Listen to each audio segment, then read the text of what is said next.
दोस्तों जौनसारी जनजाति पे मैंने इससे पहले इसका पार्ट 1 वीडियो बना दिया था। टॉपिक वाइज एक्सप्लेनेशन में इस वीडियो में कर रहा हूँ, तो आप उसको प्लेलिस्ट में चेक कर लीजिएगा। तो अभी हम इसी वीडियो में इसके पार्ट 2 को कंप्लीट करेंगे और जौनसारी जो जनजाति से संबंधित जो भी फैक्ट्स डेटा हैं वो इस वीडियो में कंप्लीट हो जाएगा। तो चलिए, पहली बार आए हैं चैनल पे तो पहले वीडियो देख लीजिए, अगर पसंद आता है तो सब्सक्राइब कर लीजिएगा। देखिए, पति जो होते हैं ना जौनसारी जनजाति में, जो भी वाइफ के हस्बैंड होंगे तो वो क्या करते हैं, कन्या पक्ष को ज़्यादा उच्च मानते हैं। ठीक है, कहने का मतलब है कि कन्या पक्ष को ज़्यादा रिस्पेक्ट दी जाती है सम्मान में, मतलब सम्मानीय स्थिति महिलाओं को यहाँ पे प्रदान की जाती है वर पक्ष के द्वारा। ठीक है, आगे देखिए, धर्म बात करें अगर धर्म की, तो देखिए यहाँ पे सिंपल सी चीज़ है, जो संपूर्ण जौनसारी जनजाति है ना, ये तो हिंदू धर्म ही है। ठीक है, लेकिन यहाँ पे जो देवी देवता है इनसे संबंधित शायद सवाल भी पूछे जाएं। अब जैसे महासु है, महासु महाशिव को कहा जाता है। ठीक है, इनके मतलब महाशिव को महासु कहते हैं और इनके सर्वमान्य लोकप्रिय देवता भी हैं। ठीक है, सारे समुदाय पूजा अर्चना करता है इनकी, और इसके अलावा इनके कुल देवता भी हैं, जैसे बोठा, पवामी, चोलदा, ठीक है, वाशिक। और एक बात और, ये लोग भूत प्रेतों में भी, डाकिनी शाकिनी, इन चीज़ों में, परियों में भी पूजा करते हैं, मतलब इन चीज़ों में बिलीव करते हैं। वैसे तो संपूर्ण उत्तराखंड ही करता है, पर जौनसारी जनजाति में ये सर्वाधिक है। अब सवाल क्या आएगा कि जौनसारी जनजाति के कौन से देवता सर्वमान्य महत्वपूर्ण देवता हैं, तो हो आपको ऑप्शन में मिल जाएगा महासु। ठीक है, तो महासु आपका सही हो जाएगा, या हो सकता है बोटा, पवामी, चोलदा वहाँ पे लिखा हो और वहाँ पे अन्य जो उत्तराखंड की जनजातियाँ हैं उनका नाम वहाँ पे दिया हो, तो आपको जौनसारी पे टिक करना है। ठीक है, देहरादून में जो रहने वाले जौनसारी होते हैं ना, वो अपने आप को पांडवों का वंशज बताते हैं। ठीक है ना, और इनके जो प्रमुख देवता हैं उनमें पांचों पांडव और पंचमाता कुंती भी आती है, जो जिसको वो उनकी मतलब देवी मानते हैं। तो आपने देखा होगा उत्तराखंड में कई बार पांडव नृत्य करवाया जाता है, तो समझ जाएगा ये जौनसारी जनजाति से संबंधित है। ठीक है, फिर भी क्वेश्चन बन सकता है कि देहरादून में रहने वाले जौनसारी खुद को किसके वंशज बताते हैं, तो पांडवों के वंशज बताते हैं।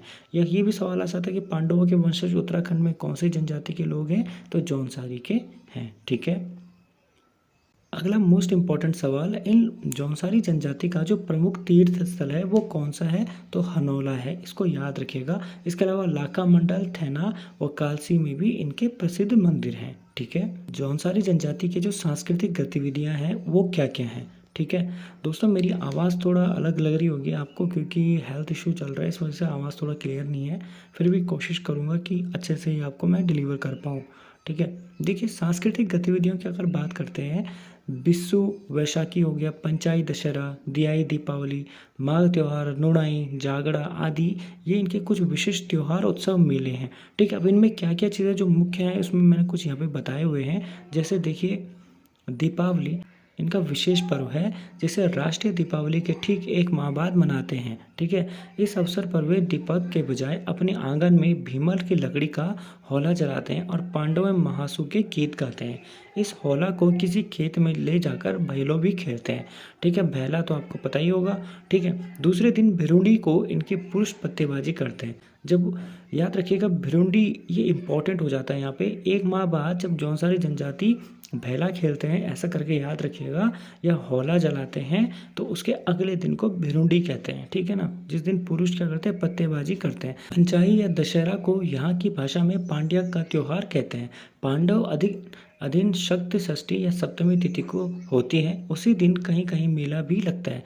विजयदशमी को स्थानीय भाषा में पयाता कहा जाता है।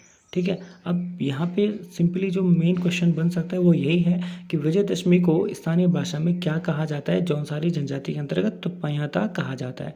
या फिर सेम क्वेश्चन घुमा के आ जाए कि पयाता का संबंध किससे है, विजयदशमी से है, यानी कि विजयदशमी को पयाता कहा जाता है। ठीक है, ओके, महासु देवता यानी कि जो महाशिव की हमने बात की थी, तो जो जागड़ है, जागड़ त्योहार का संबंध सीधे सीधे महासु देवता से है। ठीक है ना, भादों के महीने में मनाया जाता है। उस दिन महासु देवता को मंदिर से ले जाकर टोंस नदी में स्नान कराया जाता है।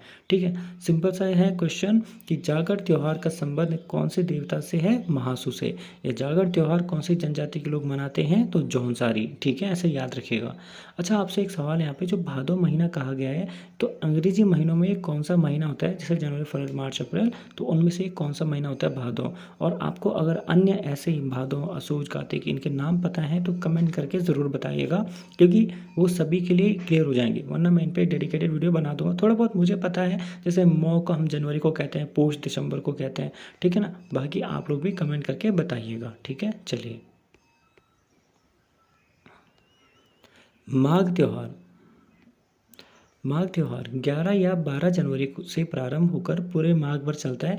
इसमें लोग भेड़ बकरा काटते हैं और एक दूसरे को भोज देते हैं। पूरे महीने लोग रात को बारी बारी से सबके घर जाकर नाचते गाते हैं, ठीक है। तो माघ त्यौहार की अगर बात करें तो 11 या 12 जनवरी से ये प्रारंभ होता है, इसको याद रखिएगा। अप्रैल में पड़ने वाला जो वैशाखी या बिस्सु मेला होता है, ये वैशाखी से 4 दिन पर्यंत तक मनाया जाता है, ठीक है। इन 4 दिनों में चौली थात, ठाणा डांडा, चौरानी, नागथात, लूहन डांडा, गिरडी व नागय डांडे आदि स्थानों पर मेले लगते हैं। इसमें चावल से बने पापड़, जिन्हें स्थानीय भाषा में लड्डू और शकुली कहा जाता है, ठीक है, इसका इन मेलों में जो होता है इसका मुख्य पकवान बनता है। और जौनसार बावर का सबसे बड़ा मेला इसी को माना जाता है। इन मेलों को गनियात भी कहा जाता है, ठीक है। तो अब क्वेश्चन देखो, यहाँ पे भी वैसे बहुत सारे बन सकते हैं। मेन क्वेश्चन यहाँ पे बना के बता देता हूँ। जैसे कि चावल से बने हुए जो पापड़ होते हैं उन्हें स्थानीय भाषा में क्या कहा जाता है, तो लड्डू या शाकुली, ठीक है। इसके अलावा जो जौनसार बावर सबसे बड़ा मेला होता है, ठीक है, उसको स्थानीय भाषा में क्या कहा जाता है, गनियात कहा जाता है, ठीक है। ऐसे करके याद रखिएगा। बाकी बात करें नुणई की, तो यह त्यौहार सावन के महीने में आता है, जहाँ भेड़ पालन अधिक होता है, वहाँ पे नुणई मनाया जाता है, ठीक है। वैसे ही फसलों को काटने से संबंधित होता है गुड़ाई, नुणई आपने सुना होगा। एक और इम्पोर्टेंट क्वेश्चन, जन्माष्टमी को ये लोग अठोई के रूप में मनाते हैं, ठीक है। शायद एक क्वेश्चन कहीं आया भी था किसी एग्जाम में कि अठोई का संबंध किससे है, तो जन्माष्टमी से है, ठीक है। और कौन सी जनजाति से संबंध है अठोई का, तो याद रखिएगा जौनसारी जनजाति से। वीर केसरी मेला जो है 3 मई को चौली थात में अमर शहीद केसरी चंद के बलिदान दिवस के रूप में मनाया जाता है। अमर शहीद केसरी चंद के बलिदान के रूप में याद रखिएगा। कौन सा मेला, वीर केसरी मेला। कब लगता है, 3 मई को। कहाँ पे, चौली थात में। वीर केसरी कौन थे, क्या इनका योगदान था, वो अभी हम इसी वीडियो में आगे देखने वाले हैं, ठीक है। तो वीडियो में बने रहें, अभी आपको आगे बहुत सारी डिटेल देखने को मिलने वाली है, ओके, ठीक है। अब यहाँ पे ना अतिरिक्त मेले भी हैं, जैसे मचमोड़ और जतरिया मोड़, ठीक है। अब ये क्या क्या है, इसको डिटेल में हम आगे देखते हैं। अब देखो मचमोड़ में क्या होता है ना, कि जो नदी में तिमूर यानी कि तेजबल झाड़ी का पाउडर डालकर मछलियों को बेहोश कर देते हैं और सामूहिक रूप से उन मछलियों को पकड़ते हैं। इसमें केवल पुरुष ही भाग लेते हैं, तो इसको मचमोड़ कहते हैं। मछलियों को मारना, ऐसे करके याद रखिएगा, ठीक है। जतरियाडो मोड़ में कई खातों को मिलाकर एक साथ बड़ा मेला लगभग 25-26 वर्षों में एक बार लगता है। पहले लोग इसमें क्या होते हैं, अपने हथियारों व गाजी बाजी के साथ उपस्थित होते थे और शक्ति परीक्षण करते थे। डूंग्यारा और शाहिया पाटे व मीनास के मोड़ बहुत प्रसिद्ध है इस मामले में, ठीक है ना। तो ये मतलब पहले होता था, कभी जैसे राजा महाराजाओं का टाइम रहा होगा ना, तो तब 25-26 सालों में एक बार ही लगता था जतरिया मोड़। मतलब अपनी शक्तियों को प्रदर्शन, अपने बाहुबल को प्रदर्शित करना इस मेले में यूज़ किया जाता था, ठीक है ना। इस मेले में ऐसा मतलब होता था, ठीक है। हरोली है, परात नृत्य है, रासो, घुमसू, झेला, छोड़ो, धी, घुंडचा, जंगबाजी, सरई, हृदय, सामूहिक मंडवाण, ठीक है, मन्नाड़ जिसको बोलते हैं, तांदी, मरोज, गेंदा, ठुमकिया, बरांडी, गांडिया, रास, रासो, झेला, पांडवला, पौणई, रेणा, रात, आंडे कांडे आदि इनके नृत्य हैं, ठीक है। ये सब इनके नृत्य हैं। तो एक इनको मतलब याद करने का तो तरीका क्या बताऊं, बस एक तरफ से पढ़ते रहिएगा और रिपीट करते रहिएगा, तो तब चीज़ें याद हो जाएं, ठीक है। या तो कहीं पे इसको नोट करके आप चिपका दीजिए ताकि आपको याद हो जाएं ये चीज़ें। एक चीज़ और, जैसे यहाँ पे हारुल, मंगल, ठीक है, छोड़े, शिलोंगू, केदार छाया, गोंडवाडा, राणा राता, विरसु आदि, ये क्या है ना, इनके प्रमुख लोकगीत हैं, ठीक है। हो सकता है हारुल के बारे में कई बार पूछा जाता है कि हारुल का संबंध किससे है, याद रखिए ये जौनसारी लोगों का एक प्रमुख लोकगीत है, ठीक है। हारुल और विरासु, रणरात भी है, ठीक है। और प्रमुख हथियारों की बात करें, तलवार, फरसा, कटार, जमदंत, ये सब इनके प्रमुख हथियार हैं, ठीक है। आर्थिक गतिविधियों की बात करें अगर, तो ये पशुपालन का मुख्य व्यवसाय है, ठीक है। खसास जिनमें ब्राह्मण और राजपूत आते हैं इनमें, तो जौनसारी काफ़ी संपन्न होते हैं ये ब्राह्मण लोग, ठीक है। ये कृषि भूमि के मालिक होते हैं इसमें। बात करें अगर कारीगर वर्ग की, ठीक है ना, तो जौनसारी अपनी कारीगरी और मजदूरी से जीविका चलाते हैं, आत्मनिर्भर ये ज़्यादा होते हैं मोदी जी, ठीक है। आगे देखिए, तीसरा वर्ग हरिजन खसास वर्ग आर्थिक और सामाजिक दृष्टि से पहले काफ़ी पिछड़ा हुआ था, किंतु सरकारी व इनके स्वयं के प्रयासों से इनकी स्थिति में निरंतर सुधार हो रहा है, ठीक है। आजकल बहुत अच्छी स्थिति भी हो गई है। आगे देखिए, हरिजन खसास वर्ग की कोल्टा जनजाति की सामाजिक और आर्थिक दशा बहुत दयनीय है। उत्तराखंड सरकार इनके सामाजिक और आर्थिक स्थिति में सुधार हेतु प्रयास कर रही है और कर ही रही है। ठीक है। राजनीतिक संस्था जौनसार बावर क्षेत्र। देखो सवाल आएगा सिंपल सा कि जो जौनसारी जनजाति है उसके अंतर्गत कितने राजस्व ग्राम और खाते पट्टियां हैं, तो 358 राजस्व ग्राम और 39 खाते पट्टियां हैं। ठीक। दूसरा सवाल क्या आएगा कि खुमरी नामक समिति का संबंध किससे है, तो जौनसारी जनजाति से खुमरी नामक समिति का संबंध है। ठीक है। अच्छा, फिर सवाल ऐसा था कि खुमरी क्या है, तो ये आप याद रखिए कि प्रत्येक परिवार के जो प्रत्येक गांव होंगे उनमें से प्रत्येक परिवार का एक सदस्य खुमारी सदस्य होता है। ठीक है। और खुमारी का जो मुखिया होगा, ठीक है, उसको ग्राम सयाण कहा जाता था। मतलब इनमें से भी जो एक लीडर चुना जाएगा वो ग्राम सयाणा कहलाएगा। ठीक है। ग्राम सयाण का संबंध किससे है, तो खुमारी से है। खुमारी क्या है, प्रत्येक गाँव का परिवार का एक प्रमुख सदस्य। ठीक है, ऐसे याद रखिएगा। और हाँ, खुमारी किसकी जगह इस्तेमाल होता था, तो पंचायत की जगह इस्तेमाल होता था। मोस्ट इंपॉर्टेंट है ये पैराग्राफ यहाँ पे। ठीक है। जौनसार क्षेत्र के जो प्रसिद्ध व्यक्ति हैं जरा उनके बारे में देख लीजिए। ठीक है। पहला तो वीर केसरी चंद। ठीक है। इनका जन्म जो है 1 नवंबर 1920 को चक्राता के पास हवा गांव में हुआ था। ठीक है। ये सेना में थे लेकिन बाद में बोस की आज़ाद हिंद फौज में भर्ती हो गए थे। ठीक है। सुभाष चंद्र बोस की आज़ाद हिंद फौज में भर्ती हो जाते हैं और अंत पर इन पर मुकदमा चलाया जाता है और 3 मई 1945 को फांसी की सजा इनको दे दी जाती है। इनके बलिदान दिवस पर 3 मई को चौलीथात मेला लगता है। ठीक है। बात करें अगर केदार सिंह की, जो बिसोई ग्राम के निवासी हैं, ठीक है ना, तो केदार सिंह जौनसार के प्रथम समाज सेवी हैं। ठीक है।